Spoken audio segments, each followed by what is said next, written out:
Let's get you a breaking update of the Bangladesh turmoil that has intensified with the government now imposing a nationwide curfew.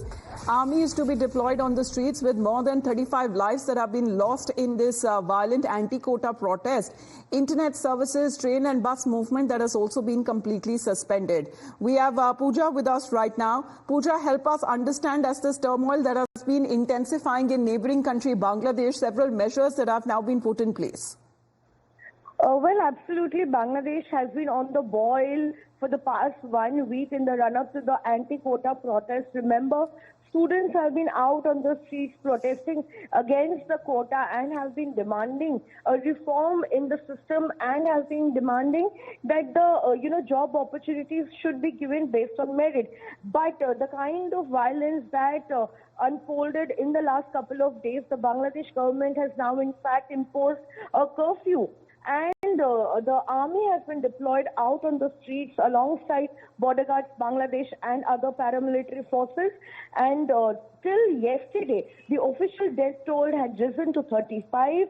At this point in time, Bangladesh continues to remain under a complete shutdown with no movement of train and buses. Internet services continue to remain suspended for the fourth day in the row. Bangladesh has now been completely cut off from other countries where there is no internet connectivity, and there is in fact a huge problem for people trying to commute because there is no traffic movement going on. In fact, flight operations have also been affected because what I'm given to understand is that a lot of people have been stranded at the airports in Bangladesh with no movement of traffic. They're facing difficulty moving out of the airport. So at this point in time, Bangladesh continues to remain on the edge for the past 1 week. Right. But Pooja, what about the situation with regards to Indian nationals there? Well, the Indian embassy there, we have the Indian High Commission in Dhaka had issued an advisory for Indian students and Indian nationals working in Bangladesh, and helpline numbers were issued for them.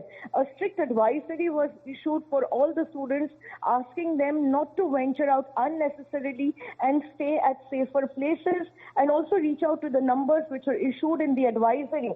But also what we're given to understand is that our borders with Bangladesh, land borders especially, has seen a lot of Indian students returning to India. In Meghalaya, we've seen the CM Conrad Sangma sharing over 100 students which had crossed over from the Doki border and entered into Indian territory. And also BSF is now facilitating movement of stranded Indian nationals and Indian students and allowing them to enter the Indian territory with all the necessary documents. All right, Pooja, thank you very much for the update. The unrest that has been taking place in Bangladesh, especially in Dhaka and other cities, that has intensified. Indian government there also issuing advisories. With that, we